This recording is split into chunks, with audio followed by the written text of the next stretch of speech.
What you got there? Got your car? Okay.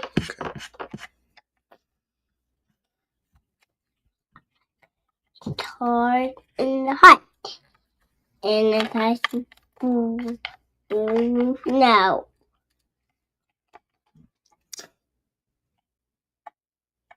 And then and now woo like that. Welcome to the MasterMind Library. They call me Ferdinand, the bringer of balance, leader of many disciplines, and one of your hosts of the MasterMind Library, the home of the MasterMind Book Club on FHTII.com. I'm here with my co-host, Trigger. How you doing today, Trigger? I'm like now. Yeah? Now. You ready for the MasterMind Library? Good. Today, we're in episode 117, and we're in chapter 17 of Simulacra Simulation, the only book that's featured in the Matrix movie series. All right, so let's go ahead and move to where we need to be in the book, and let's get started. Chapter 17, Values Last Tango. All right, let's make it a little bit bigger for everybody, and then we'll get started. Oh yeah, so all that, huh? Okay, you ready to get started with chapter 17? Okay, let's go ahead and do that. Values Last Tango. Where nothing is in its place lies disorder. Where in the desired place there is nothing lies order. Brecht. Panic on the part of university administrators at the idea that diplomas will be awarded without a real work counterpart, without an equivalence in knowledge. This panic is not that of political subversion. It is that of seeing value become dissociated from its contents and begin to function alone, according to its very form. The values of the university, diplomas, etc., will proliferate and continue to circulate, a bit like floating capital or euro dollars. They will spiral without referential criteria, completely devaluize in the end. But that is unimportant. Their circulation alone is enough to create a social horizon of value, and the ghostly presence of the phantom value will only be greater, even when its reference point, its use value, its exchange value. Huey.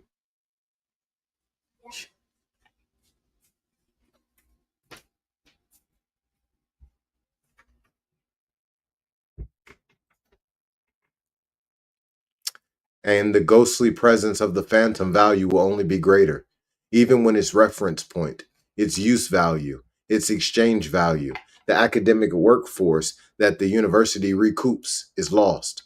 Terror of value without equivalence. This situation only appears to be new.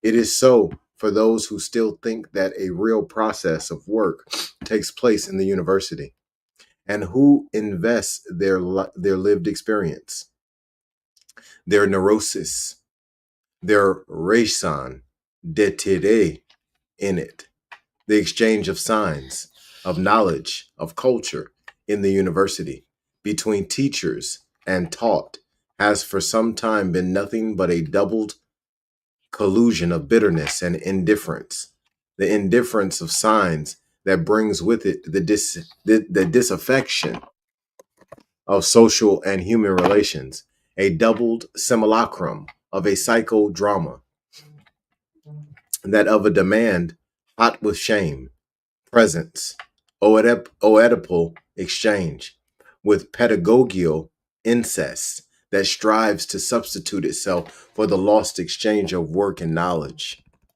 In this sense, the university remains the site of a desperate initiation to the empty form of value.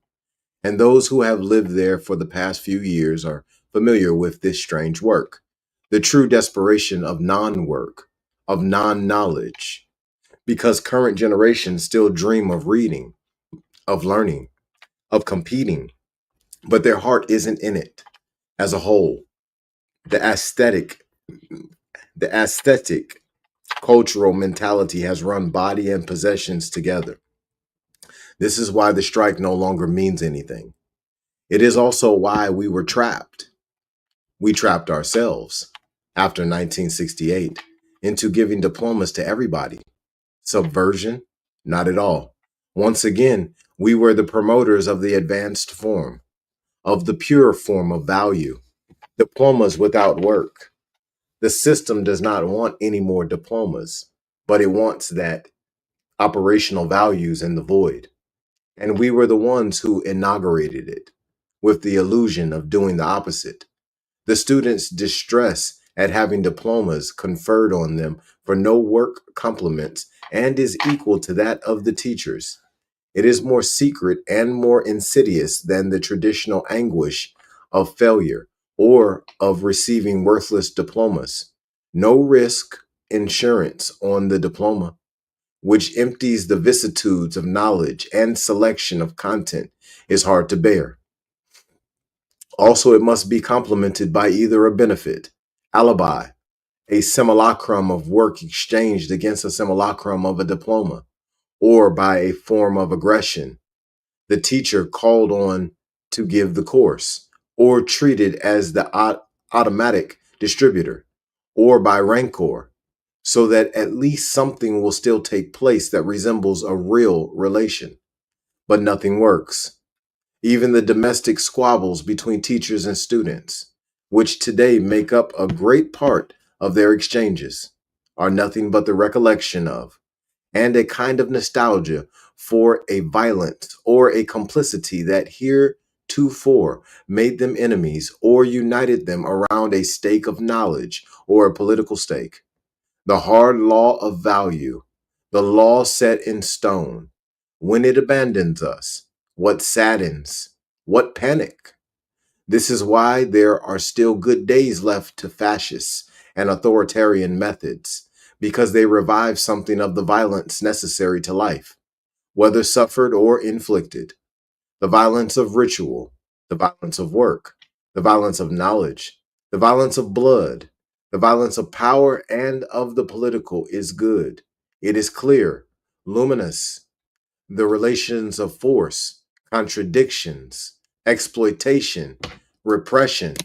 This is lacking today, and the need for it makes itself felt. The teacher's reinvestment of his power through free speech, the self-management of the group, and other modern nonsense. It is still all a game. For example, in the university, but the entire political sphere is articulated in the same way.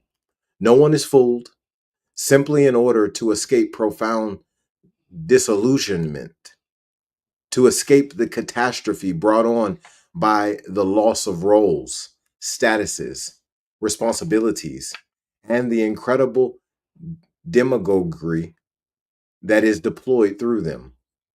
It is necessary to recreate the professor either as a mannequin of power and knowledge, or to invest him with a modicum of legitimacy derived from the ultra left. If not, the situation is intolerable for everyone. It is based on this compromise, artificial figuration of the teacher, equivocal complicity on the part of the student. It is based on this phantom scenario of pedagogy that things continue and this time can last indefinitely, because there is an end to value and to work. There is none to the simulacrum of value and of work. The universe of simulation is transreal and transfimite. No test of reality will come to put an end to it, except the total collapse and spillage of the terrain,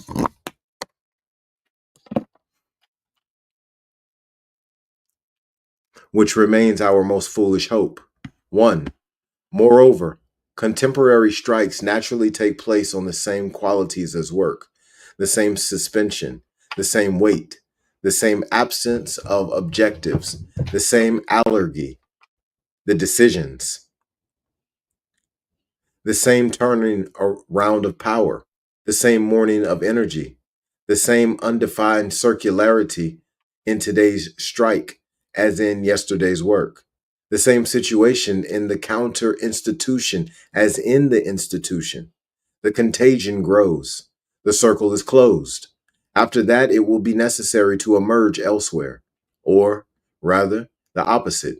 Take this impasse itself as the basic situation. Turn the indecision and the absence of an objective into an offensive situation, a strategy. In searching at any price to wrench oneself from this mortal situation, from this mental anorexia of the university, the students do nothing but breathe energy again into an institution long since in a coma. It is forced survival. It is the medicine of desperation that is practiced today on both institutions and individuals, and that everywhere is the sign of the same incapacity to confront death. One must push what is collapsing, said Nietzsche. And that concludes chapter 17. On our next episode, we'll be concluding Simulacra Simulation on chapter 18, which is on nihilism. Powerful material, y'all. Powerful material. All right. Y'all be blessed and expose your gift.